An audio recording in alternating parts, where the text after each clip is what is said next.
তুই ঢাকা ইউনিভার্সিটিতেও চান্স পাবি না, বুয়েটেও চান্স পাবি না। 4 আগস্ট আমার পায়ে 4টা স্প্রিন্টার লাগে। কুয়েটে ও 1603তম, ও চুয়েটে হয় 606তম। তো বুয়েটে ও বাকি সবগুলা র্যাঙ্কে পিছনে ফেলায় 70তম।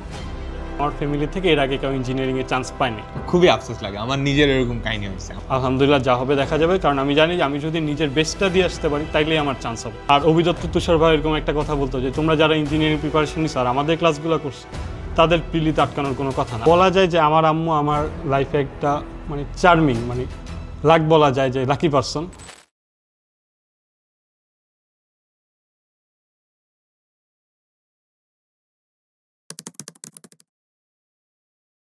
হ্যালো এভরিওয়ান, আসসালামু আলাইকুম। আমাদের সবাইকে স্বাগতম জানাচ্ছি এসিএস স্টোরিজের আরও একটা পর্বে। তো আজকে আমরা আমাদের এমন একজন স্টুডেন্টের গল্পটা শুনবো। ওর গল্পটা একটু অন্যরকম। কেমন অন্যরকম? ও প্রথমত কলেজে নটরডেম কলেজের জন্য ওর খুব ইচ্ছা ছিল যে নটরডেম কলেজে পড়বে, কিন্তু নটরডেম কলেজে পড়ার সৌভাগ্যটা হয় নাই। এটার পরে ও অনেক ডিপ্রেশনে চলে যায়। তারপর কলেজটা পার করে তারপর অ্যাডমিশন টেস্ট দেয়। ওর প্রথম যে অ্যাডমিশন টেস্টটা ছিল সেটা হচ্ছে বিইউপি। তো বিইউপিতে ও চান্স পায় নাই। তারপরের অ্যাডমিশন টেস্টটা হচ্ছে কুয়েট। তো কুয়েটে ও 1603তম হয়। মোটামুটি ভালো কিন্তু একটা পজিশন। তারপরের অ্যাডমিশন টেস্ট ছিল চুয়েট। ও চুয়েটে হয় 606তম। তারপর ও যেটার জন্য প্রিপারেশন নিচ্ছিল বুয়েটের অ্যাডমিশন টেস্ট। তো বুয়েটে ও বাকি সবগুলা র্যাঙ্কে পিছনে ফেলায় 70তম হয়। বাকিদের ক্ষেত্রে দেখা যায় যে সিরিয়ালটা উল্টা হয়। তো বুয়েটের অপেক্ষা বাকি র্যাঙ্কগুলো তুলনামূলক বেটার হয়, কিন্তু ওর গল্পটা একটু অন্যরকম। তো আজকে আমরা রোহানের গল্পটা শুনবো। তো রোহান আমাদেরই স্টুডেন্ট। তো রোহান, কেমন আছো? তো ভাই আলহামদুলিল্লাহ, আমরা তো ভালো আছি। এখন কেমন যাচ্ছে বুয়েটের লাইফ? তো তুমি তো বুয়েটে ইলেকট্রিক্যাল ডিপার্টমেন্ট। জি জি, আলহামদুলিল্লাহ ভালো যাচ্ছে। কিছুটা প্রেশার যাচ্ছে, এইচএসসির তুলনায় এখানে একটু প্রেশার বেশি। 2 সপ্তাহের মধ্যেই ল্যাব সিটি সব শুরু হয়ে গেছে। এটা আসলেও সত্য। তোমরা যারা মনে করো যে এইচএসসিটা পার করে এক জায়গায় চান্স পাইলেই সেটেল সবকিছু, ব্যাপারটা মোটেও এরকম না। তুমি যত বড় হবা তোমার প্রেশার তত বাড়বে, এটাই স্বাভাবিক না? এখন তুমি যদি মন চায় যে বুয়েটে ভর্তি আর পড়াশোনা করবা না বা পড়াশোনা ছেড়ে দিবে, তখন তোমার কাছে চিল। কিন্তু তুমি যদি ধরো প্রত্যেক জায়গায় ভালো করতে যাও, তোমাকে স্ট্রাগল করা লাগবেই, তোমাকে চেষ্টা করা লাগবেই। এই স্ট্রাগল বা এফোর্টের পরিমাণ দিন দিন আসলে বাড়তেই থাকে। তো রোহান, তোমার গল্পটা আমরা শুনবো, একদম স্কুল লাইফ থেকে শুরু করে পুরো অ্যাডমিশন। আমার স্কুল ছিল মণিপুর স্কুল। তো আমি আমার পুরো স্কুলের জীবনের 10 বছর সেই স্কুলে পড়াশোনা করছি। তো স্কুল লাইফের যদি কথা বলতে যাই, আমার স্কুল লাইফটা খুব স্মুথ ছিল, কারণ আমি ছোটোবেলা থেকে এই সেকশনে ছিলাম, বলা যায় টপ 20-র মধ্যেই ছিলাম। কখনো এরকম খুব খারাপ রেজাল্ট করিনি। তো 5-এ জিপিএ 5 পাইছি, আলহামদুলিল্লাহ। বৃত্তি পাইনি, বাট 8-এও হচ্ছে জিপিএ 5 পাইছি, বৃত্তি পাইছি। দেন 10-এ হচ্ছে জিপিএ 5 পাইছি, ওইটাতে মনে হয় বৃত্তি পাইনি। তো স্কুল লাইফটা আমার আলহামদুলিল্লাহ ভালো গেছে। স্কুল লাইফের যে ক্লাস 9-10, এটা আমাদের স্কুল লাইফের একটা অনেক বড় একটা সময়, বলা যায় যে টার্নিং পয়েন্ট। তো এই সময় আমার করোনা আসছে, তখন একদম পড়াশোনা থেকে আমি ডিটেস্ট হয়ে যাই। তো বলা যায় 10-12 ঘন্টা আমি রেগুলার গেম খেলতাম, পড়াশোনাও একদমই করতাম না। তো আস্তে আস্তে যখন লকডাউনটা শিথিল হয়, আর আমাদের তো ছিল শর্ট সিলেবাস, 3-4 মাসের মধ্যে আমি ফুল সিলেবাস কভার করে ফেলছিলাম। দেন এসিসি দিছি, আলহামদুলিল্লাহ ভালো গেছে। দেন এসিসির পর থেকে আবার সিরিয়াসনেসটা আসা শুরু করছে, কারণ ক্লাস 7 থেকে ইচ্ছা জাগছিল নটরডেম কলেজে পড়ার। কারণ হচ্ছে কি, আমি ক্লাস 7 একবার হচ্ছে নটরডেম কলেজে গেছিলাম মেবি আমার আপুর সাথে। তো আমার আপু একটা প্রজেক্ট নিয়ে গেছিলো এখানে। তো কলেজের নিয়ম কানুন, প্রজেক্ট এক্সিবিশন যে প্রসেসটা, ওইটা দেখে আমার খুব ভালো লাগছে যে ওয়াও, এত সুন্দরভাবে হইতে পারে জিনিসগুলো। দেন ওইখান থেকে তখন আমার পড়ার ইচ্ছা জাগছিল নটরডেমে। দেন এসএসসি শেষ হওয়ার পর আমি প্রিপারেশন নেওয়া শুরু করি এনডিসির। আমি হচ্ছে বাংলা, ইংলিশ, বায়োলজি এগুলো একটু কম পারতাম। তো মেবি আমার অনেক ধারণা ছিল যে এগুলো থেকে হয়তো প্রশ্ন আসে কম, যে মেবি হচ্ছে ফিজিক্স, কেমিস্ট্রি, ম্যাথ থেকেই বেশি প্রশ্ন আসে। তো আমি এক্সাম হলে গিয়ে হচ্ছে সারপ্রাইজড হয়ে গেছি যে বাংলা, ইংলিশ, বায়োলজি থেকেই অনেক প্রশ্ন আসছে। ইভেন একটা অনুচ্ছেদ আসছে কি, ডাক বাংলো অনুচ্ছেদ লিখতে 10 মার্কের। তো আমি এটা প্রথম দেখলাম যে ডাক বাংলো জিনিসটা কি। আমি হচ্ছে কি ডাকঘর ভেবে অনেক কিছু লিখে দিয়ে আসছি। তো রেজাল্টের দিন মেবি 21 বা 22 ডিসেম্বর রেজাল্ট দিয়েছিল 2022 সালে। তো ওই দিন দেখে হচ্ছে আমার নাম নাই, রোলটা আসেনি। তো খুব হতাশ লাগতেছিল যে আমার আশেপাশের ক্লোজ ফ্রেন্ডরা হচ্ছে ওখানে চান্স পাইলো, কিন্তু আমি পাইলাম না। তো আবার আমাদের সোসাইটিতে এরকম একটা কথা বিল ছিল যে নটরডেমে পড়তে পারলে অ্যাডমিশনে খুব ভালো রেজাল্ট করা যায়। তো এগুলার কারণে আমি অনেক হতাশ ছিলাম যে হয়তো আমার দ্বারা সম্ভব না আর, কারণ এখানে পাই নেই, সামনে আর কীভাবে পাবো। তো তখন তারপরে হচ্ছে মোটামুটি আমি গ্রামে গেছিলাম, গ্রাম থেকে ঘুরে আসছি। তো 2023 সালের জানুয়ারি মাসের 5 তারিখে রাতের বেলা একজন আমাকে একটা টেক্সট দিয়ে বলে যে তুই ঢাকা ইউনিভার্সিটিতেও চান্স পাবি না, বুয়েটেও চান্স পাবি না, তুই প্রাইভেট ইউনিভার্সিটিতে পড়বি। মানে ওর সাথে আমার একটু তর্কাতর্কি হচ্ছিল, দেন তর্কাতর্কির একটা পর্যায়ে ওই কথাটা বলে। তো ওই দিন আমার খুব হতাশ লাগছিল যে এটা কোন ধরনের কথা। এমনি আমি অনেক মানসিকভাবে পিছিয়ে ছিলাম। তো ওইটা আমি স্ক্রিনশট নিয়ে রাখছিলাম যে কোনো একদিন হয়তো যদি পাই ওকে গিয়ে রিপ্লাইটা দিব। বাট পরে আমি হচ্ছে আর দিইনি রিপ্লাইটা। দেন হচ্ছে কলেজ শুরু হইলো ফেব্রুয়ারি মাসের 1 তারিখ থেকে। কলেজ শুরু হওয়ার পর আমি কলেজে গেলাম। আশপাশে সবাই খুব ট্যালেন্টেড মানুষ, দেখেই কেমন জানি লাগতেছে যে এদের সাথে কীভাবে আমি রাজুক উত্তরা মডেল কলেজ। সবাই খুব পড়াশোনা নিয়ে সিরিয়াস। আমার তখন পড়তে ইচ্ছা করতো না, যে পড়ে কি আর হবে, আমি তো পারতেছি না। তাই আমি মোটামুটি পড়াশোনা অলমোস্ট ছেড়ে দিই, পড়াশোনা করি না। রোজা চলে আসে, রোজার মাসে আমি অনেক অসুস্থ হয়ে যাই। আর অসুস্থ হওয়ার আরেকটা কারণ ছিল কি, আমি হিউজ পড়াশোনা দেখে যে ডিপ্রেশনে চলে যাই আরও, যে অল্প পড়াশোনার মধ্যে আমি সাকসেসফুল হতে পারি না, এখন এত বেশি পড়াশোনা কীভাবে কোপ আপ করবো। দেন আমি সব সময় আমার আপুকে ফোন দিতাম, ও আমাকে অনেক মেন্টালি সাপোর্ট করতো যে তুই পারবি, সমস্যা না, তুই যদি পাবলিকে পড়তে না পারস তুই প্রাইভেটে পড়বি, তো আব্বু তোকে প্রাইভেটে পড়াবে, তোর এত টেনশন নেওয়ার দরকার নেই, তুই জাস্ট তোর মতো পড়ে যা। দেন আমি আস্তে আস্তে পড়া শুরু করলাম। তো আমি আগে অফলাইন পড়তাম অনেকগুলো জায়গায়, তো অফলাইনে দৌড়াদৌড়ি করতে গিয়ে আমি আর সেলফ স্টাডি করতে পারতাম না। তো আমি হঠাৎ একদিন দেখি যে এসসিএস এর একটা প্রোমো আসছিল সামনে, আমার অভিদত্ত তুষার ভাই আর সাকিব ভাইয়ের একটা প্রোমো আসছিল। ওইখান থেকে আমি অভিদত্ত তুষার ভাইয়ের খোঁজ পাইছিলাম। তো আমি একটা সাইকেল কিনে দেখি যে কেমন লাগে, মেবি 800 টাকা ছিল। পরে আম্মুকে বলছিলাম, বলছে আচ্ছা কিন, সমস্যা নেই। কিনলাম। দেন আমি জটিল সংখ্যার ক্লাসগুলো করলাম, 10টা ক্লাস ছিল আমার, মেবি 4 দিনে সবগুলা ক্লাস করা হয়ে গেছে। দেন আস্তে আস্তে মানে ভালো লাগলো যে অনলাইনেও পড়াশোনা করা যায়। ওই জিনিসটা আমি তখন জানলাম যে এত ভালোভাবে করা যায়। কারণ এর আগে আমার এসসিএস এর সাথে পরিচয় হয়েছিল যে ইমন ভাইয়ের সাথে, কারণ আমি এনডিসি প্রিপারেশন নিয়েছিলাম ইমন ভাইয়ের কোর্স থেকে, আর হচ্ছে আমি একটা কোচিংয়ে ছিলাম। তো এসসিএস এর প্রিপারেশন নিচ্ছিলাম। দেন এসসিএস এর ক্লাসগুলো করতাম রেগুলারলি। তো হাফ ইয়ারলি এক্সাম গেলো, ওইটাই অত ভালো রেজাল্ট হয় নাই। ওটা কখন তুমি মানে অফলাইনে অনেক দৌড়াদৌড়ি করতে? হ্যাঁ, ওইটা হাফ ইয়ারলির আগ পর্যন্ত। তখন কখন রিয়েলাইজেশনটা হয়? হাফ ইয়ারলি রেজাল্টের পরে? হ্যাঁ, হাফ ইয়ারলি এক্সামের পরে। আচ্ছা। এক্সামের পরে দেখা যায় যে তখন আমি জানতাম না যে অনলাইনে এত ভালো পড়াশোনা হয়। পরে হাফ ইয়ারলি এক্সামের পরে আমি অভিদত্ত তুষার ভাইয়ের কোর্সটা নিই, দেন পড়া শুরু করি। দেন আস্তে আস্তে এসসিএস এর যে দেখি যে না এখানে অনেক ভালো পড়াশোনা হয়, দেন বাকি কোর্সগুলো আমি হচ্ছে ইনরোল করলাম। দেন অনলাইনে পড়াশোনা করতে থাকি, ইয়ার ফাইনাল আসে। ওইটাই মোটামুটি আমার ফিজিক্স, কেমিস্ট্রি, ম্যাথ ভালো যায়। তো আমার একদম শেষ এক্সামে 2টা এক্সাম বাকি, ফিজিক্স আর বায়োলজি। তখন আমার ডেঙ্গু জ্বর হয়। তো আমি 102 ডিগ্রি না 3 ডিগ্রি জ্বর নিয়ে ফিজিক্স এক্সাম দিয়েছিলাম। তখন শিওর ছিলাম না যে ডেঙ্গু পজিটিভ কি। পরে বাসায় এসে রিপোর্ট আসছে, দেখি যে আমার ডেঙ্গু পজিটিভ। পরে আমার আর বায়োলজি এক্সামটা দেওয়া হয়নি। প্রি টেস্ট হয় নভেম্বরে, প্রিপারেশন কন্টিনিউ করি। আমার একটা সমস্যা কি, আমি ওকেশনালি পড়াশোনা করি, টানা 20 দিন কোনো কিছু নিয়ে পড়াশোনা করতেই আসি। আবার হুট করে যখন কোরবানির ঈদ আসছে 15 দিন কোনো পড়াশোনা নেই, একদম নাই, মানে সত্যি কথা যেটা একদম দূরে। আবার যখন পড়াশোনা করি আমি একদম পড়াশোনার ভিতরে ঢুকে পড়াশোনা করি, যে না আর কিছু করবো না। আর ফোন একটু ডিস্ট্র্যাক্ট করতো, বাট ওইটা আমি যখন পড়তে বসি মোটামুটি কিছুটা দূরে রাখতে পারতাম। দেন কিছুটা দূরে কেমনে রাখতাম? আমি সে ফোন একটা ফোর্সড লক করে রাখতাম, যে একটা টাইম সেট 3-4 ঘন্টা ফোন খুলবে না, আমি চাইলে খুলতে পারবো না। হ্যাঁ, এভাবে লক করে দূরে রাখতাম ফোনটা, ক্লাস করতাম আর নোট করতাম। তারপরে হচ্ছে প্রি টেস্ট আসলো। প্রি টেস্টে আলহামদুলিল্লাহ ভালো রেজাল্ট হয়। আমি হচ্ছে আমার সেকশানে 7th হয়েছিলাম, আর পুরা কলেজে মেবি 20 বা 30 এরকম পজিশন আসছিল। দেন প্রি টেস্টের পরে হচ্ছে আমি পড়াশোনা নিয়ে আরও সিরিয়াস হয়ে যাই। আমার যেগুলো গ্যাপ ছিল ওগুলা ফিল করছি। পিসিএম এর সিলেবাস ফুল শেষ, বাংলা ইংলিশ আমি তখন রিকভার করার ট্রাই করতেছিলাম। হ্যাঁ, প্রি টেস্টের পরেই পিসিএম একদম পুরা সিলেবাস শেষ আমার। তখন আমি হচ্ছে কি মাঝে দিয়ে অনেক বেশি পড়াশোনা করি, শুধু আমি পিসিএম ফোকাস করতাম, যে আর যাই হোক আমার এই 3টা সাবজেক্ট ঠিক রাখতে হবে। কারণ আমার টার্গেট ছিল কি টেস্টের পরে গিয়ে আমি বাংলা ইংলিশগুলো রিকভার করে ফেলবো, ওই টাইমে একটা ভালো টাইম পাওয়া যায়। তো ওই টেস্ট দিলাম, টেস্টও হচ্ছে আলহামদুলিল্লাহ ভালো রেজাল্ট আসছিল।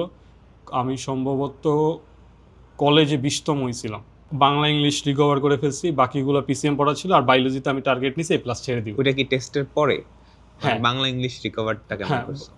আহ, আমি হচ্ছে গিয়ে ইউটিউবে কিছু ক্লাস দেখতাম, ইংলিশের জন্য সম্পদ ভাইয়ের মেবি কিছু ক্লাস ছিল, ওগুলো দেখতাম। তারপর বাংলা ক্লাস দেখতাম না, কারণ বাংলা পড়া ক্লাস দেখা লাগে না, নিজে বললে বুঝতাম, কারণ ইজি ছিল বাংলা সাবজেক্টটা। মোটামুটি যে টেস্ট পেপার সলভ করতাম, যেগুলো থেকে কোশ্চেন আসে বেসিক্যালি মেইনলি ওগুলাই হচ্ছে সলভ করতাম। তারপরে কি করছে কি আমি ইঞ্জিনিয়ারিং প্রিপারেশন শুরু করে দিয়েছি টেস্টের পরপরই। ভাবলাম যে এখন তার বোর্ড কোশ্চেন যেগুলো দেখতেছি আমার মোটামুটি অ্যান্সার সহ মুখস্থ বলে দিতে পারবো যে কী জিনিস। তো ভাবলাম হাতে যেহেতু এখনও টাইম আছে প্রায় 2-2.5 মাসের মতো, শুরু করে দিই ইঞ্জিনিয়ারিং প্রিপারেশন। তো ফিজিক্স ক্লাস করতাম অপূর্ব দাদার আর্কাইভ থেকে, প্রায় আমি 4টা চ্যাপ্টার ক্লাস করছিলাম, উইথ কোশ্চেন ব্যাংক সলভ করে ফেলছিলাম আমি। আর ম্যাথের ক্ষেত্রে ক্লাস করি না কেন, ম্যাথ একাডেমিকের ম্যাথগুলো খুব ভালোভাবে যদি পারি তাহলেই হচ্ছে অ্যাডমিশন আগে যাবে, এরকম একটা কথা আপনাদের থেকে আমি প্রায়ই শুনি। তো এই কারণে একাডেমিকের ম্যাথগুলোই করতাম, আর কোশ্চেন ব্যাংক একটু দেখতাম। তো ম্যাথগুলো মোটামুটি ছোটো ম্যাথ বলা যায় যে অ্যাডমিশনে ছোটো ম্যাথ আসে, একাডেমিকে একটু বড় ম্যাথ আসে, 2-3 পেজের ম্যাথ করা লাগে হচ্ছে। ওইখান থেকে বুঝতে পারছি যে ম্যাথ নিয়ে অত পরে গিয়ে আর ভালোভাবে করতে হবে, ফিজিক্সটা আগে রাখি, কারণ ফিজিক্স কনসেপচুয়াল সাবজেক্ট, আর এটা আমি যদি আগেই পড়ে রাখি তাহলে হচ্ছে এটা মনে থাকে অনেক দিন। তো আলহামদুলিল্লাহ ভালো যাচ্ছিলো, যেন এইচএসসি দিলাম। মোটামুটি আমরা 5টা-7টা এক্সাম দিচ্ছি, ফিজিক্স সেকেন্ড পেপার দিয়েছিলাম মনে হয় 14 জুলাই। তারপরে হচ্ছে জুলাই রেভুলেশন শুরু হইলো, আমি তারপরে ওখানে আন্দোলনে গেলাম। মোটামুটি আমি একদমই ফুললি আন্দোলনের অনফিল্ড ছিলাম। তো 4 আগস্ট আমার পায়ে 4টা স্প্রিন্টার লাগে, এটা আম্মু জানে না, হয়তো এই ভিডিওর মাধ্যমে জানতে পারে। তো ওই দিন হয়তো অনেক বাজে কিছু করতে পারতো। আমার সাথে আমার ফ্রেন্ড ছিল আবির, ওর আর আমার সামনে সাউন্ড গ্রেনেড পড়ে। তো মোটামুটি আমরা ওইখান থেকে স্কিপ করে চলে আসি। তো ওইটা খুব ভয়াবহ একটা সময় ছিল। দেন 5 আগস্ট আলহামদুলিল্লাহ আমাদের রেভলিউশনটা সফল হইলো। তারপরে হচ্ছে মেবি বন্যা আসছিল ফেনীতে, তো ওইটার জন্য আমরা কাজ করছিলাম ফ্রেন্ডরা মিলে সবাই, ফান্ড উঠানো দেন পাঠানো। সিনিয়র ভাইরা কিছু গেছিলো আমাদের এলাকা থেকে, তো ওনাদের সাথে আমরা কাজ করছিলাম, আমরা যাওয়া হয়নি। দেন 26 কিংবা 27 তারিখ, তো তখন হয়তো এবার আমরা হচ্ছে মেবি তখন এইচএসসি হবে কি হবে না এটা শিওর না। তো আমরা ফ্রেন্ডরা মিলে হচ্ছে কি আলোচনা করতেছিলাম যে অ্যাডমিশন শুরু করব কি করব না। তো এর মাঝে আমার একটা ফ্রেন্ড বলে, মামা আমার সরলরেখা সবটা শেষ, তোরা এখনও পড়তে বসতেছস না, এটা কেমন কথা? আমি বলি, মামা দেখ 27 তারিখ, 1 তারিখ থেকে পড়তে বসি, এটাকে রাউন্ড ফিগার দেখতে ভালো লাগে। দেন ও আমাকে কন্টিনিউয়াসলি পুশ করতেছিল যে না তুই পড়তে বস, আমি পড়ে শেষ করে ফেলতেছি, এখন গুণগত পড়বো। ওর নাম হচ্ছে জিন্নু রাইন, ও হচ্ছে পুরো অ্যাডমিশন টাইম আমাকে অনেক সাপোর্ট করছে। ইভেন ও হতাশ থাকলেও আমাকে সাপোর্ট করতো মেন্টালি। আমি ওই পরে হচ্ছে 27 কিংবা 28 তারিখে পড়তে বসি ওর ফোর্সের কারণে। দেন আলহামদুলিল্লাহ ভালো যাচ্ছিলো। বাট তখন আমার ফেসবুক আইডি, ইনস্টাগ্রাম আইডি সব কিছু অন ছিল। 14 অক্টোবর এইচএসসি রেজাল্ট দেয়। তো ওই দিন এইচএসসি রেজাল্ট আলহামদুলিল্লাহ খুব ভালো আসছে আমার, কারণ 2টা এক্সাম তো হয়ই নেই, ফায়ার ম্যাথ কেমিস্ট্রি আর বায়োলজি হয়নি। তো আলহামদুলিল্লাহ পিসিএমে আমার মার্ক ছিল 596। তো 596 600 থেকে, হ্যাঁ তারপরে হচ্ছে যে বুঝতে পারছি যে প্রিলিতে এলিজিবল হয়ে যাবো, এটা নিয়ে আর কোনো টেনশন নেই। অ্যাডমিশন শুরু করি অক্টোবরের 14 তারিখ। আমি রাতে কি করি কি আমার ফেসবুক আইডি সব ডিঅ্যাক্টিভেট করে দেয়, একদম ডিলিট করে দেয়। তখন চিন্তা করি যে আচ্ছা পড়তেছি ভালো কথা, হয়তো আমি আমার স্ক্রিন টাইমটা দেখছি যে তাও 2-3 ঘন্টা হয়ে যাচ্ছে, এটা অনেক বলা যায় যে 2-3 ঘন্টা ফেসবুক চালানো কোনো কারণ ছাড়াই অ্যাডমিশন টাইম, এটা অনেক। বাট পড়তেছিলাম, উইকলি এক্সামগুলো ভালো হচ্ছিল আলহামদুলিল্লাহ। তারপরে ভাবলাম হয়তো যে আরও একটু এফোর্ট দেওয়া দরকার, কারণ অ্যাডমিশন টাইম যদি বাই এনি চান্স কিছু হয়ে যায় আমার সাথে, তখন এটা যাতে কোনো আফসোস না থাকে যে আমি আরেকটু পড়লে হয়তো পারতাম। এইটার কারণেই হচ্ছে আমি সকল ডিস্ট্রাকশন থেকে দূরে সরে গেছিলাম। দেন আলহামদুলিল্লাহ যে আবার হচ্ছে কি হয়েছিল কি মাঝখান দিয়ে আমি একটু হতাশ হয়েছিলাম যে নভেম্বরের 27-28 তারিখে, তখন একটু পড়া ছাড়ছিলাম, আবার 1-2 দিন একটু ফোন চালাইছিলাম, কারণ আমার 1-2টা কোচিংয়ের এক্সাম বেশি বাজে গেছিলো। তখন একটু হতাশ লাগতেছিল যে থাক আপাতত 1-2 দিন একটু ব্রেক নিই। দেন ব্রেক নিয়ে আবার পড়া শুরু করছি, পড়তেছি। দেন ডিসেম্বরের 12-13 তারিখে আমার সিলেবাস শেষ, ইঞ্জিনিয়ারিং এক দফা। হ্যাঁ, সিলেবাস শেষ বলতে কি ক্লাস দেখা শেষ? ক্লাস দেখা শেষ বলতে কি আমার কোশ্চেন ব্যাংক পুরোটা সলভ করা শেষ, কনসেপ্ট বুক সলভ করা শেষ। আমি অ্যাডমিশনের লাস্টের দিকে আর ক্লাস করিনি, নভেম্বরের 15 তারিখের পর থেকে আমি আর ক্লাস করতাম না, কারণ তখন আর একটু রিয়েলাইজেশন আসলো যে প্র্যাকটিস করাটা হচ্ছে অনেক বেশি ইম্পর্টেন্ট। যে অনেক সিনিয়ররা বলছে যে মাসেল মেমোরি অনেক টাইমে অনেক কাজে দেয়, যে প্র্যাকটিস করতে করতে মাথা কাজ না করলেও হাত এই ম্যাথটা করে দিতে পারে। 14 তারিখ ভিউপি এক্সাম ছিল, তো 15 তারিখ আমার কোচিং আর একটা এক্সাম ছিল। আমি ওই এক্সামের প্রিপারেশান নিতেছিলাম, ভিউপি এক্সামের প্রিপারেশান না নিই, কারণ আমি জানি আমার ভিউপিতে পড়ার একদম ইচ্ছা ছিল না। আমার টার্গেট ছিল কি আমি ইঞ্জিনিয়ারিংয়েই পড়বো, অ্যাটলিস্ট যদি আমি ইঞ্জিনিয়ারিংয়ের লাস্ট সাবজেক্ট পাই ওইটা হইলেও পড়বো। আমি ইঞ্জিনিয়ারিং ইউনিভার্সিটি 4টা আছে, যে বুয়েট, কুয়েট আর আইইউটি, ওটা তো প্রাইভেট। তো এই 4টার বাইরে 5টার বাইরে আমি কোথাও পড়বো না, এরকম একটা মেন্টালিটি ছিল। তো বিউপি এক্সাম অত সিরিয়াসভাবে দেই না। কিছুদিন পরে মেবি 25-26 তারিখে রেজাল্ট আসে, আসার পর দেখি নাম আসেনি, একটু হতাশ লাগছিল। আসার পরে ভাবলাম তো সিরিয়াসলি দেই নেই, তো হয়তো এই কারণেই। দেন প্রিপারেশন নিলাম। আমার কেমিস্ট্রি প্রিপারেশনটা একটু উইক ছিল, তো ওইটার একটু মেকআপ করার ট্রাই করতেছিলাম। দেন 11 জানুয়ারি কুয়েট এক্সাম ছিল, খুলনায় গেলাম, নতুন একটা শহর। এক্সামের 2 দিন আগে থেকে আমি হচ্ছে কি প্যানিক করা শুরু করছিলাম, যে কারণ কুয়েট ছিল আমার প্ল্যান বি, কুয়েট রুয়েট এগুলো ছিল আমার প্ল্যান বি, আর প্ল্যান এ ছিল বুয়েট। তো এগুলো আমার চান্স পাইতে হবে, কারণ বুয়েট হয়তো একটু আনসার্টিন, চান্স পাইতেও পারি নাও পাইতে পারি, শিওর না, কারণ অনেক সময় অনেক ভালো স্টুডেন্টও পায় না। তো এই কারণে প্যানিক করা শুরু করি। আমার কোচিংয়ের এক্সাম খারাপ যাচ্ছিল ওই 2 দিন, কুয়েট স্ট্যান্ডার্ড 2টা এক্সাম হয়েছিল, ওই 2টা এক্সাম বেশি বাজে গেছিলো আমার। তো আমি মনে করছি যে এবার এক্সামটা আমার খারাপ হবে, মানে বুঝতে পারছিলাম যে আগে থেকেই। তো এক্সাম হলে যাওয়ার পরে কেমিস্ট্রির 1-2টা কোশ্চেন সলভ করার পরে পরের পৃষ্ঠায় যাই, দেখি বিক্রিয়ার হারের একটা কোশ্চেন। এই টপিকটা পুরো অ্যাডমিশন সিজনে আমার চোখের সামনে মিনিমাম 50 বার ঘুরঘুর করছে। আমি প্রতিবারই ইগনোর করতাম যে এটা পড়বো না, মানে ভাবতাম সিলেবাসে নাই, একাডেমিকও পড়িনি, ইগনোর করতাম। তো এই কোশ্চেনটা দেখে, যে এমনকি মডেল টেস্টগুলো তো এই কোশ্চেন এটা আসতো, আমি স্কিপ করে যেতাম, সলভ করতাম না। প্রায় সিমিলার একটা কোশ্চেন আসছিল। দেন একটু প্যানিক করা শুরু করছি যে আরে এটা পারলাম না। পরে আরেকটা কোশ্চেন আসছিল বিক্রিয়া তাপ বের করতে, ওটাও পারতেছি না, বাট ওইটা ইজি ছিল, কারণ শর্ট সিলেবাসের বাইরে। এটা ভেবে কি প্যানিক করা শুরু করছিলাম, আর চিন্তা করতে পারতেছিলাম না। দেন কেমিস্ট্রি একটু হার্ড লাগতেছিল আমার কাছে মোটামুটি। আবার একটা অ্যান্সার ছিল না, বিক্রিয়া কোষের একটা ম্যাথ খুব ইজি জিনিস, অ্যান্সার ছিল না। তো আমি ভাবতেছিলাম হয়তো আমি প্যানিক করার কারণে পারতেছি না, কিন্তু অ্যাকচুয়ালি ওটার অ্যান্সার ছিল না। তো আমি পাজেলড হয়ে যাই। 45 মিনিট আমি কেমিস্ট্রি কোশ্চেন সলভ করি মাত্র 9টা। আমি ওই জায়গাতেই ভাবছি পুরো এক্সাম হয়তো আমার গেছে। মেবি আমি তখনই বুঝতে পারছিলাম যে আমি আর 1000-এ ঢুকতে পারবো না, এখন ওয়েটিংয়ে যত উপরের দিকে থাকা যায়। 15 মিনিটে আমি একটু ইংলিশ কোশ্চেন সলভ করে কিছু মেবি 14-15টা দেখাই। তারপর ফিজিক্স চাই, তো ফিজিক্স কী করছি, র্যান্ডমলি সলভ করা শুরু করছি সিরিয়ালি। একটা ম্যাথ ধরছিলাম যে উপগ্রহের একটা ম্যাথ, ওইটার অ্যান্সার নেই। ওই জায়গায় আমার আরও 5-6-7 মিনিট চলে গেছে। উপগ্রহের এই ম্যাথ কেন মিলবে না, মানে ওই দিন কিছুই মিলতেছিল না।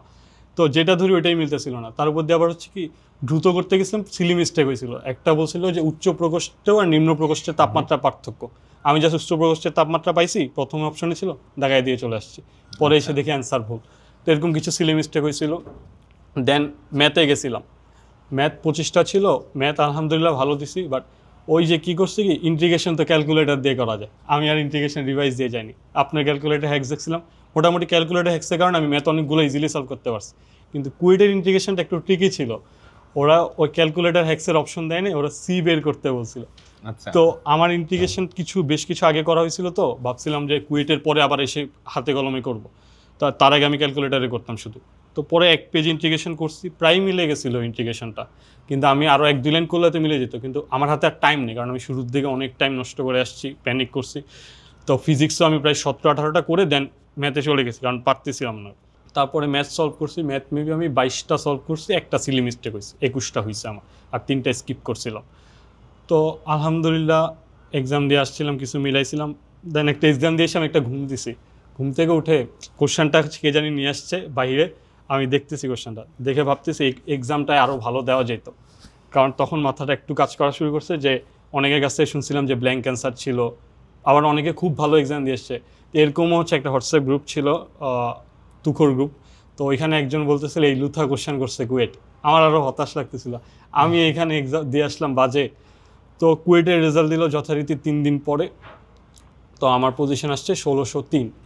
তো ওই যে তুখুর গ্রুপের ওইখানে সবাই রেজাল্ট নিয়ে কথা বলতেছিল, তো সবাই আইরনি করতেছে, এমনকি 300-400-র মধ্যে আছে, ওরাও আইরনি করতেছে। তো ওদের আইরনি দেখে কিছুটা হতাশ লাগতেছে, মানে এক ছেলে 400-র মধ্যেই না 500-র মধ্যে আছে, তো আরেকটা ছেলে 77তম হয়েছে।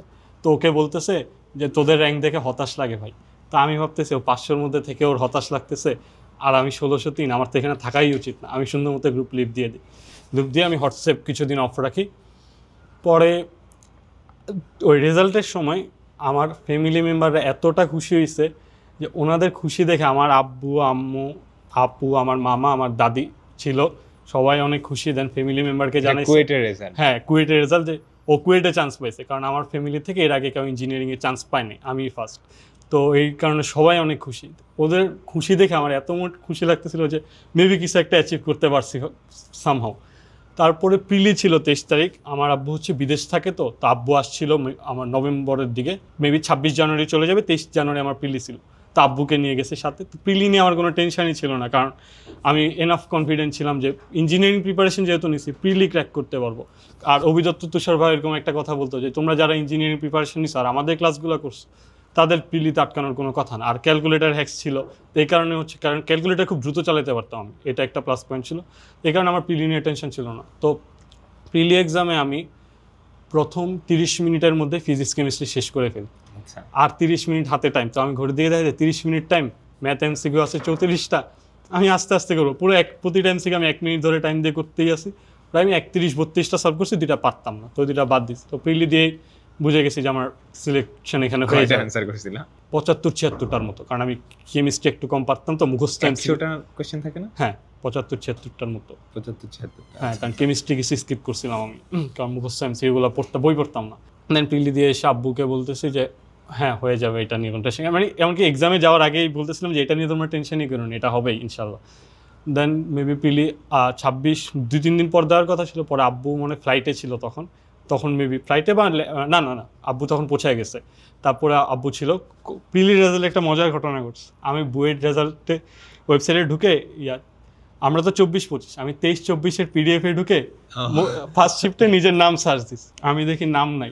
আমি দাঁড়ানো ছিলাম, আমার মাথাটা ঘুরাই উঠছে, আমি বসে পড়ছি, এটা হইতেই তো পারে না। পরে আমি উপরে দেখলাম, আচ্ছা 23-24। পরে আমি বের হয়ে আবার ঢুকছে, পরে যাক আলহামদুলিল্লাহ নিজের নাম পাইছি, ওকে ফাইন। দেন বাকি বন্ধুরা ছিল, ওদেরকে জিজ্ঞেস করছে তোদের হয়েছে নাকি, কারণ ওদেরকে হয়েছে আলহামদুলিল্লাহ। চুয়েটের জন্য আমি প্রিপারেশন নিতেছিলাম, চুয়েট স্ট্যান্ডার্ড এক্সামগুলো দিতেছিলাম। আর যেগুলো একটু ল্যাকিংস আছে, যেমন কেমিস্ট্রি আমার একটু ল্যাকিংস ছিল, আয়ন শনাক্তকরণ আর মুখস্থ কিছু থিওরিটিক্যাল কোশ্চেনগুলো, তখন আমি ওগুলো পরীক্ষার আগে দিয়ে পড়তাম।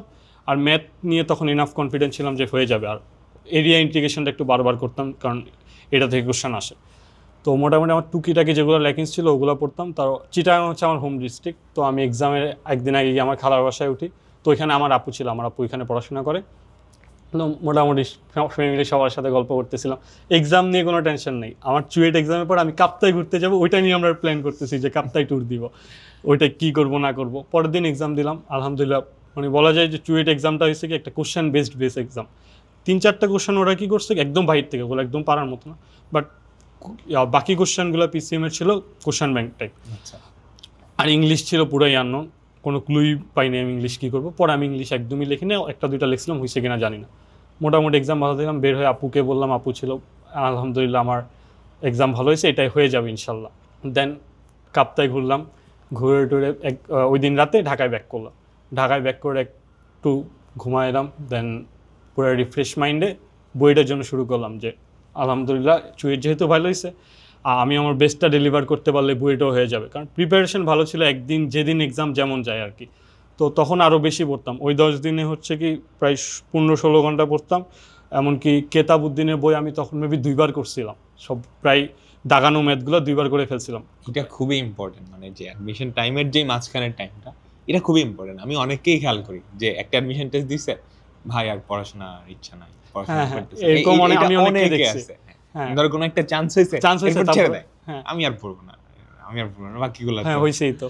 হ্যাঁ হ্যাঁ। হ্যাঁ, তো এই টাইমের পড়াশোনাটা সবচাইতে বেশি ইম্পর্টেন্ট, কারণ এই টাইমে তুমি যা পড়বা ওটা যদি পরীক্ষায় আসে তুমি 100% পাক্কা মার্কস পাইতেছো। হ্যাঁ হ্যাঁ। এক্স্যাক্টলি, হ্যাঁ। তারপরে হচ্ছে আর আমি পুরা অ্যাডমিশন টাইমে লাইভ ক্লাস তো রেকর্ড করতাম আমি, আর আর্কাইভ ক্লাস হচ্ছে অপূর্ব দাদার করতাম। মানে ফিজিক্সের যে কয়টা চ্যাপ্টার ছিল অপূর্ব দাদা যেগুলো লাইভ নিছে ওগুলো করতাম, প্লাস আর্কাইভ থেকে বাকি চ্যাপ্টারগুলো করতাম। মানে অপূর্ব দাদা ছাড়া আমি আর ফিজিক্সের কোথাও করিনি। তো আমার পুরো গোছানো নোট ছিল ফিজিক্স, ওই নোটটাই রিভিশন দিতাম। তো আমি হচ্ছে আবার ইশাক স্যারের বই কিনছিলাম, করা হয় নাই আমার, কারণ আমি বইয়ের ম্যাথ তেমন করতাম না, শুধু নোটের ম্যাথ আর কোশ্চেন ম্যাথ। তো লাস্টে ইশাক স্যারের বই কিনে অনুসরণী সবগুলো ম্যাথ 3-4 দিনে করে ফেলছি আমি, ওই চুয়েটের পরেই 3-4 দিনে। মানে তখন অনেক বেশি পড়া হইতো, বলা যায় যে গরম গরম সব ম্যাথ করা হয়ে যাচ্ছে আমার। দেন কেমিস্ট্রির জন্য বই পড়তে একটু ভালো লাগতো না, খালি কোশ্চেন ব্যাংকটাই করতাম, কারণ ভাবছি যে কোশ্চেন ব্যাংক থেকে যা আসে তা পারি। তো আমি একটা জিনিস কী করছি কি, যে চুয়েটে একটা প্রশ্ন আসছিল ডেটল থেকে, তো ওইটা আমি আর শিখি নাই, শেখা উচিত ছিল। ডেটল বইটা আসছে, হ্যাঁ বইটা আসছে, ওই 10 মার্ক আবারও পারিনি। তো আর একটা হচ্ছে যে বিক্রিয়ার হারের, ওইটাও বইটা আসছে, ওইটা তখনও পারি নাই আমি। এগুলো অনেক আফসোস লাগে। ধরো একটা জিনিস যেটা তুমি দেখতেছো, এটা তুমি তোমার সামনে দিয়ে চলে গেছে, হ্যাঁ তুমি পড়ো নাই কিন্তু পরীক্ষায় চলে আসছে, খুবই আফসোস লাগে। আমার নিজের এরকম কাহিনী হয়েছে আমি যখন অ্যাডমিশন টেস্ট দিই। বুয়েট এক্সাম নিয়ে মোটামুটি একটু কনফিডেন্ট ছিলাম যে মোটামুটি তখন অনেক বেশি প্র্যাকটিস করা হতো তো, আর কোচিংয়ের এক্সামগুলো তখন খুব ভালো যাচ্ছিল, আমার র্যাঙ্ক 100-র আশেপাশে থাকতো। তো এরকম র্যাঙ্ক আমার আগে ছিল না, তখন মোটামুটি একটা খুব কনফিডেন্ট ছিলাম। তো আগের দিন ওরকম চিন্তা করিনি, আগের দিন একটা মজার ঘটনা ঘটছে সেটা বলি। আগের দিন আমি কেমিস্ট্রি ইনঅর্গানিক রিয়াকশানগুলো পড়তেছিলাম। তো বলা যায় যে আমার আম্মু আমার লাইফে একটা মানে চার্মিং মানে লাক বলা যায়, যে লাকি পারসন। আম্মু হঠাৎ করে মাগরিবের পরে নামাজ পড়ে উঠে এসে আমাকে বলে কি, রোহান তুই এসসিএস এর মডেল টেস্টে আসা ফিজিক্স কোশ্চেনগুলো একটু করে যা, মানে দেখে যা। আম্মু হঠাৎ পরীক্ষার আগের দিন এটা বলতেছে কেন, তা আমিও কি করছি, ওই ওয়েব ছিল প্রশ্নগুলো আমি করছি সলভ। তো ওইখানে একটা সরল দোলকের ম্যাথ ছিল, আমি ওইটা পারতাম না, ওইটা একদম একাডেমিকে আমি করছিলাম ওই ম্যাথটা। তো ওইটা আমি পারতাম না, এটা পারতেছি না আগের দিন, এটা পরে ভাবলাম প্রেশার নিইনি, যে সলভটা করে নিয়েছি, আচ্ছা এটা এভাবে করে, পরে মনে পড়ছে আচ্ছা এটা তো আমি করছি।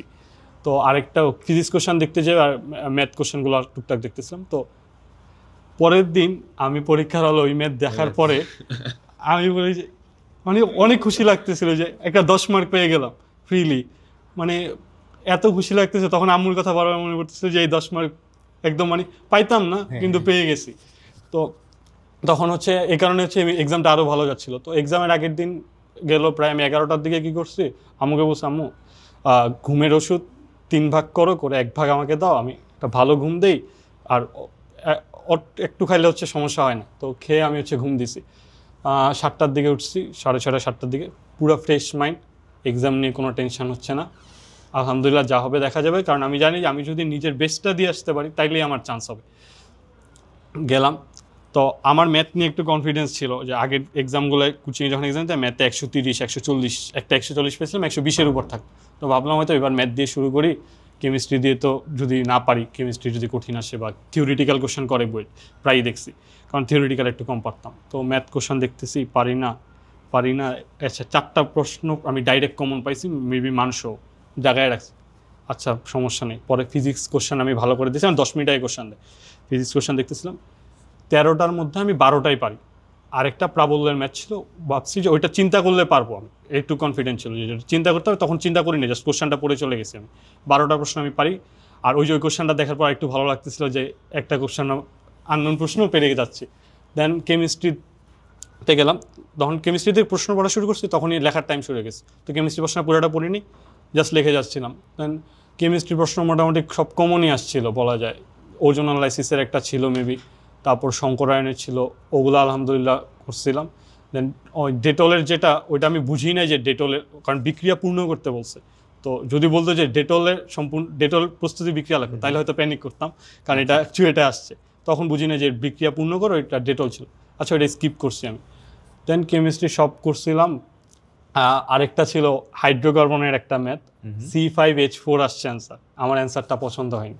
আমি ওই ম্যাথ নিয়ে বসেছি, আমি হচ্ছে এই ম্যাথটা পারি, আমি জানতাম যে হাইড্রোকার্বন খুব ইম্পর্টেন্ট আসবে, খুব ভালো করে করছি। অ্যান্সার পছন্দ না হওয়ার কারণে আমি ওই ম্যাথে আরও টাইম দিচ্ছি, দেখি না ঘুরে ফিরে এটাই আসতেছে, কিন্তু আমার ভালো লাগতেছে না, মানে মনে হচ্ছে যে এটা কিছু একটা ভুল হয়েছে। আচ্ছা ওইটা এখানে রাখলাম, প্রায় 7-8 মিনিট ওই প্রশ্ন দিচ্ছি। পরে গিয়ে করছিলাম, পরে একটা হচ্ছে কি S1V1 = S2V2 একটা ছিল, ওইটা মিলাইতে পারতেছিলাম না। পরে মাথা ঠান্ডা করছি যে আসতে, হ্যাঁ ঠিক আছে ওইটা মিলছে। দেন ওইটাই মেবি শেষ প্রশ্ন ছিল, তারপরে ফিজিক্স শুরু। ফিজিক্স গেলাম, 12টা প্রশ্ন আগে করছি। দেন প্রাবল্যের যে ম্যাথ, ওইটাই গেছি, গায়ক দেখলাম যে ইয়েস ওইটা মিলে গেছে আমার। 13টা প্রশ্ন শেষ, আমি 13টাই শিওর ফিজিক্সে। হ্যাঁ 130 সেখানে কনফার্ম আমার। ওইদিকে যদি আমি 80 90 100 যাই পাই না কেন, ম্যাথ আমার 4টা আছে, চান্স হয়ে যাচ্ছে। আমি হিসাব করতেছিলাম বসে বসে 1-2 মিনিট, চান্স হয়ে যাচ্ছে। এখন হচ্ছে আমি যা সলভ করবো তাই আমার র্যাঙ্ক আগাইতে সুবিধা করবে, এই কারণে আমি কনফিডেন্ট ছিলাম। দেন 4টা প্রশ্ন দাগায় রাখছিলাম ম্যাথের, ওগুলো আগে সলভ করছি। দেন আবার শুরুতে আসছি, ম্যাট্রিক্সের প্রশ্নটা নিয়ে একটু গুতাগুতি করতেছিলাম, পরে দেখি যে এটা সমতা করলে মিলে গেছে। বহুপদীর একটা প্রশ্ন ছিল এই যে 1/2 alpha plus 1 whole cube 1/2 gamma, এরকম বড় একটা প্রশ্ন, ওইটা মেবি যারা টপও করছে, যে 4th হয়েছে ও পারেনি। দেন ওই কোশ্চেনটা আমি মাথায় ক্যালকুলেশন করতেছিলাম, আমি যদি এটা ভাঙি এটা অনেক বড় হয়ে যাবে, এটা কোনোভাবে মিলানো সম্ভব না, মেবি কোনো ট্রিক আছে যেটা আমি জানি না। তো আমি কি করছি কি, মূলগুলার যোগফল গুণফল যা যা দেখা যায় ওই থেকে সমীকরণ থেকে দেখছি, ক্যালকুলেটারে বসেছি, আপনি তো শিখাইছেন জটিল সংখ্যা কীভাবে সলভ করতে হয়। জটিল সংখ্যার ছিল অ্যান্সার মূল, জটিল মোডে নিয়ে সলভ করে অ্যান্সার আসছে হাফ, লিখে দিছে হাফ। পরে আরেকটা প্রশ্ন ছিল, পরে 3 নাম্বার জটিল সংখ্যার একটা প্রশ্ন, ওই প্রশ্নটা দেখে সোজা লাগতেছিল, তো আমি সলভ করার ট্রাই করতেছিলাম, কিন্তু সামহাও ওইটা মিলতেছিল না। পরে ভাবলাম থাক, এটা পরে করব। পরে 4 নাম্বার করলাম, 5 ছিল ইন্টিগ্রেশন ভাবলাম পরে করব, মাথায় আসতেছিল না। পরে বিপরীত ত্রিকোণমিতির ম্যাথ ছিল করছি, টান বলের একটা ম্যাথ ছিল করছি। মোটামুটি আমার প্রায় টাইম শেষ হয়ে যাচ্ছিল, কারণ ম্যাথে একটু ভেবে চিন্তা করা লাগতেছিল। ওই প্রায় ম্যাথের জন্য আমি 1 ঘন্টা টাইম পেয়েছি বরাবর। আগেও ফিজিক্স কেমিস্ট্রি শেষ আমার। আগে কি ফিজিক্স দিয়ে স্টার্ট করছি? না, কেমিস্ট্রি দিয়ে স্টার্ট করছিলাম, তারপরে ফিজিক্স। কেমিস্ট্রি একটা খালি রাখছিলাম আমি, ডেটল দিয়ে স্কিপ করছি, তাও একটা খালি রাখছিলাম, ওই যে আয়ন শনাক্তকরণের, ওইটা আমি উদ্দীপকটা একটু ঘুরাইয়া দিছিল। তো পরে ম্যাথের কিছু করছিলাম, 6 থেকে 7টা করে আমি আবার কেমিস্ট্রি গেছি যে একটু দেখে আসি কোনো কিছু সিলি মিস্টেক করছি কিনা, কারণ আমার সিলি মিস্টেকটা বেশি হয়, ক্যালকুলেশন মিস্টেক সবই পারি, দেখা যায় ক্যালকুলেশন মিস্টেকের কারণে হচ্ছে ভুল হয়ে যাচ্ছে। তো পরে দেখতেছিলাম মোটামুটি ম্যাথগুলো একটু দেখলাম যে না ঠিক আছে। দেন ওই যে আয়ন শনাক্তকরণ, ওইটা মনে হচ্ছিল যে কপার, দেন কপার দিয়ে 3টা না 4টা বিক্রিয়া ছিল, 4টা বিক্রিয়া লিখে দিছি। মোটামুটি মনে হচ্ছিল যে কপারই, কারণ কপার হওয়ারই চান্স বেশি। দেন লিখে দিয়ে আবার ম্যাথে আসছি। তো ম্যাথে আসার পরে কি আর মেবি তখন 5 মিনিট টাইম ছিল। একটা ম্যাথ ছিল ওই যে কী নাম বলে, টর্কের মোমেন্টের একটা ম্যাথ আসছে এবার। তো ওইটার আমি ডাইরেক্ট অ্যান্সার লিখে দিছি, আর টাইম ছিল না আমার। ওইটার আগে একটা ম্যাথ করছি, কপিকলের ম্যাথটা হঠাৎ মাথায় আসছে যে আচ্ছা এটা এইভাবে এভাবে করে, তো করছি। ওইটা করার পর মেবি আর 1 থেকে 1.5 মিনিট টাইম আছে। মোমেন্টের ম্যাথটা কি, আচ্ছা মোমেন্টের ম্যাথ, আচ্ছা চিনছি এই ম্যাথ, এটা তো পারি। পরে আমি কি করছি, কিছু করিনি, চিত্রটা আঁকছি, আঁকার পর মান লিখে দিছি 13 একক, আর দিক লিখে দিছি ওই যে tan ইনভার্স y/x লিখে দিছি। তো আমি শিওর ছিলাম না যে এটাই নাম্বার দিবে কি দিবে না, কারণ 2টা ম্যাথ আমি হচ্ছে ডাইরেক্ট অ্যান্সার লিখছি। আর ম্যাথ ডাইরেক্টলি ছাড়ছি, ওই যে ইন্টিগ্রেশনটা করতে পারি না। পরে আমি লাস্টে আবার গেছিলাম, অল্প টাইম ছিল 1 মিনিটের মধ্যে, ইন্টিগ্রেশনটা ট্রাই দিতেছিলাম, কারণ মিলতেছিল না, মাথায় আসে না ইন্টিগ্রেশনটা অ্যান্সার। জটিল সংখ্যা ছাড়ছি, ম্যাথ মেবি আমার 10টা হয়েছে এই হচ্ছে আমার বইয়ের। পরে হচ্ছে কারণ বেশিরভাগ অ্যান্সারগুলো আমি শিওর ছিলাম না, তো বাসায় এসে বলছি যে আলহামদুলিল্লাহ ভালো হয়েছে এক্সাম। তো মোটামুটি আমি এক্সপেক্টেড মার্ক ছিল কি 270-80, বাট পরে একদম ভালোভাবে হিসাব করলাম যে না আরও বেশি মার্ক আসবে, 340-50-এর মতো আসবে। আচ্ছা আচ্ছা। কারণ ফার্স্ট দিন, কারণ এক্সামের ফার্স্ট দিন তো বুঝি না যে এত কিছু আসবে, কারণ যতটুকু মাথা ছিল ভাবছি 270-80-র মতো মার্ক আসবে। পরে মোটামুটি আমার ফ্রেন্ডের সাথে আলোচনা করে অ্যান্সারগুলো মিলায় টিলায় পরে 3-4 দিন পরে বুঝতে পারছি যে আমার মেবি 340-50 মার্ক আসবে। তখনও বুঝি না যে টপ 100-এ থাকতে পারবো আমি, কারণ টপ 100 ভাবি না যে এত ভালো রেজাল্ট আসবে, যে টপ 100-এ থাকা কখনো চিন্তাও করিনি যে হইতে পারে এরকম। তো রেজাল্টের দিন আবার আরেক মজার ঘটনা, নাম সার্চ দিছি, নাম আসে না, এটা সবার হইছে, একদম সবার। তো সার্চ আমি দাঁড়ানো ছিলাম, ফ্লোরে বসে গেছি, তারপরে হচ্ছে কি সাথে আম্মুও বসে পড়ছে আমার। প্রথম পেজে একটা নাম ছিল, ওইটা সার্চ দিছি, দেখি ওইটাও নাই। তখন মোটামুটি ভাবলাম যে রোল দিয়ে সার্চ দিই। তো আমি কি বলছি, আম্মু আমার অ্যাডমিটটা আনো। আম্মু বলে আমার প্রিলির অ্যাডমিটটা দিস, প্রিলিতে রোল শুরু 4 দিয়ে, আর এখানে দেখতেছি সব রোল শুরু 5 দিয়ে। স্ক্রোল করতেছি, পরে আমি এখানে শুরু 5 দিয়ে, আর এগুলো এটা শুরু হচ্ছে 4 দিয়ে মেবি। তো আমার দেখি না প্রিলির অ্যাডমিট। পরে বললাম মেইন অ্যাডমিশনের অ্যাডমিটটা দাও। তো ওইটা নিয়ে স্ক্রোল করতেছি, দেখলাম আমার নাম মুক্তাসিম আলম খান 70। আমি বলছি আম্মু আমি 70তম হয়েছি, আমি লাফ দিয়ে উঠছি। আম্মু পুরা কান্না শুরু করছে, যে পুরো আনএক্সপেক্টেড ছিল। তো ওই মুভমেন্টের সাথে সাথে আমার আপু ভিডিও কল দিছে, আব্বুও কল দিতেছিল, সবাইকে রেজাল্ট জানাইছি, ফ্যামিলির সবাই খুশি। এই আর কি জার্নি, সবাই অনেক খুশি না মানে একদম ক্যাপচার করে রাখার মতো একটা মোমেন্ট, সারা জীবন মনে থাকে। আর এবার বুয়েট অথরিটি একটা ফাইজলামি করছে সবার সাথে, এইটা আসলে তো যারা মানে প্যানিক করে সবাই, কিন্তু রেজাল্টের সময় এরকম 2-1টা অঘটন হয়ে যায় সবারই, এবার তার ডাবল হয়ে গেছে। আমি ফ্লোরে বসে পড়ছি, পুরো দাঁড়ানো ছিলাম, যে বুয়েটের রেজাল্ট আগের 2 দিন থেকে শুনতেছি আজকে রেজাল্ট দিবে, কালকে রেজাল্ট দিবে, মানে এটা নিয়ে ফেসবুকে একটা হাঙ্গামা হইতেছিল, যে কে জানি বলতেছিল যে রেজাল্ট দিবে। আমি শুনছি যে আমি বুয়েটের স্যারের বউ বলতেছি যে এত তারিখ রেজাল্ট দিবে, এটা নিয়ে আর একটু মিম চলতেছিল, মানে পুরা। তো প্রতিদিন রাতেই বলতেছে যে আজকে রেজাল্ট দিবে, পরে অ্যাটলিস্ট 26 ফেব্রুয়ারি রাতে রেজাল্ট দিল, এই আর কি। ওর পুরা স্টোরিটা কিন্তু শুনতে পারছি তোমরা, পুরো স্টোরিটা থেকে কি শেখার বিষয়, ওর স্ট্র্যাটেজিগুলো। একটা এক্সামে, ধরো বুয়েটের এক্সামে ফার্স্টে কেউ কেমিস্ট্রি দিল, ফার্স্টে কিন্তু ও কিন্তু সবগুলো অ্যান্সার করেনি, তো যেগুলো পারতো ওগুলো অ্যান্সার করছে। তার মানে যেগুলো একদম ডিরেক্ট কমন ছিল, ওরকম অঙ্ক দেখলে কিন্তু কনফিডেন্স অনেক বাইরে যায়। এটা খুবই ইম্পর্টেন্ট যে তুমি ফার্স্টে একটা কঠিন অঙ্ক, ধরো তুমি প্রশ্ন পাই একটা অঙ্ক দেখছো যেটা দেখে তুমি একদম মাথা মুথা গরম হয়ে গেছে, বুঝতেছোই না কেমনে করবে, হ্যাঁ না এটা ছেড়ে দাও, পরেরটা যাও, পরেরটাও কঠিন, ছেড়ে দাও, পরেরটাই যাও। So, এভাবে পুরো কোয়েশ্চেনটা ফার্স্টে একটু দেখতে হবে। এটা কিন্তু দেয় বুয়েট কোয়েশ্চেন 10 মিনিট আগে সাপ্লাই দেয়, ওই 10 মিনিটে তুমি কিছু লিখতে পারবে না কিন্তু পড়তে পারবে। ওই 10 মিনিটে পুরো কোয়েশ্চেনটা পড়ে তুমি দেখো আগে কোনগুলা পারো, দেন ওগুলা আগে সলভ করো। তুমি যদি দেখো কম সময়ে ওগুলা সলভ করে ফেলতে পারতেছো, তোমার একটা নিশ্চিত মার্কস হয়ে গেছে, যেটা ওর হয়েছিল। ও বলতেছিল যে 120 নাম্বার নিশ্চিত হয়ে গেছে ফিজিক্সের যে ওই যে 13টা কোশ্চেন, 130 আমি ফুল শিওর হয়ে আর গেছে। ওদিকে কেমিস্ট্রিরও কিছু শিওর ছিল, মানে 70-80, এই কারণে এটা যদি ধরো তুমি শিওর করতে পারো তাহলে তো কনফিডেন্স কোন জায়গায় চলে যাবে। আর অ্যাডমিশন টেস্টের মধ্যের কনফিডেন্সটা সবচাইতে ইম্পর্টেন্ট। তুমি শুরুতে যদি একটু বাজে করে ফেলো, যেটা হয়েছে ওর কুয়েটে। হ্যাঁ, কুয়েটে হচ্ছে কি এমনকি এক্সাম হলেও চাইলে পারফর্ম করতে পারতাম, বাট ওই যে আগে থেকে প্যানিক করা ছিল, দেন পরিচিত প্রশ্ন ছিল কিন্তু শর্ট সিলেবাসের বাইরে পড়ি নাই, এই কারণে হচ্ছে প্যানিক করা শুরু। যদি ওই প্যানিকটা না করতাম, যেগুলো পারি ওগুলাই যদি ভালোভাবে করে আসতে পারতাম, তাহলে হয়তো ওখানে আরও ভালো আসতে পারতাম। বাট ঢাকা ইউনিভার্সিটি পরীক্ষা দিছিলা? না, আমি 13 তারিখের পর আর কোনো এক্সামই দিইনি। আচ্ছা, তো ইঞ্জিনিয়ারিং অ্যাডমিশন যারা নিচ্ছে বা সামনে নিবে, ওদের জন্য কিছু গাইডলাইন বা কিছু যদি বলো। সর্বপ্রথম যে গাইডলাইনটা দিব সেটা হচ্ছে কনসেপ্ট ক্লিয়ার রাখতে হবে। শুধু শুধু কোশ্চেন ব্যাংক সলভ করে অ্যান্সার সহ মুখস্থ করে ফেলা, এটা হইতে পারে না। হ্যাঁ, কোশ্চেন ব্যাংক প্র্যাকটিস করতে হবে, অ্যান্সার মুখস্থ হয়ে যাবে প্র্যাকটিস করতে করতে, but with concept, proper concept clear রাখতে হবে, প্রচুর পরিমাণে প্র্যাকটিস করতে হবে। ইঞ্জিনিয়ারিংয়ে চান্স পাইতে হলে আমি যে জিনিসটা বিলিভ করি যে প্রচুর প্র্যাকটিস করতে হবে। আর হাবিজাবি ম্যাথ করা বাদ দিতে হবে, যে কোশ্চেন ব্যাংক দেখলেই বুঝবা যে তোমার বোর্ড স্ট্যান্ডার্ডের একাডেমিকের সাথে অনেক কিছুই মিল, বাট একটু এক্সট্রা জিনিস শেখা লাগে যেগুলো, বাট ওগুলো সহজ। কিন্তু ওই যে হাবিজাবি কিছু ম্যাথ আছে, ওগুলো করে শুধু শুধু টাইম নষ্ট করার দরকার নেই, কারণ ওগুলা আসে না। যদি আসেও কেউ পরীক্ষার হলে এটা মিলাতে পারবে না, খুবই কম চান্স থাকে পরীক্ষার হলে মিলানোর, কারণ পরীক্ষার হলে কি হয় কি আমরা পারা জিনিসই মিলাইতে পারি।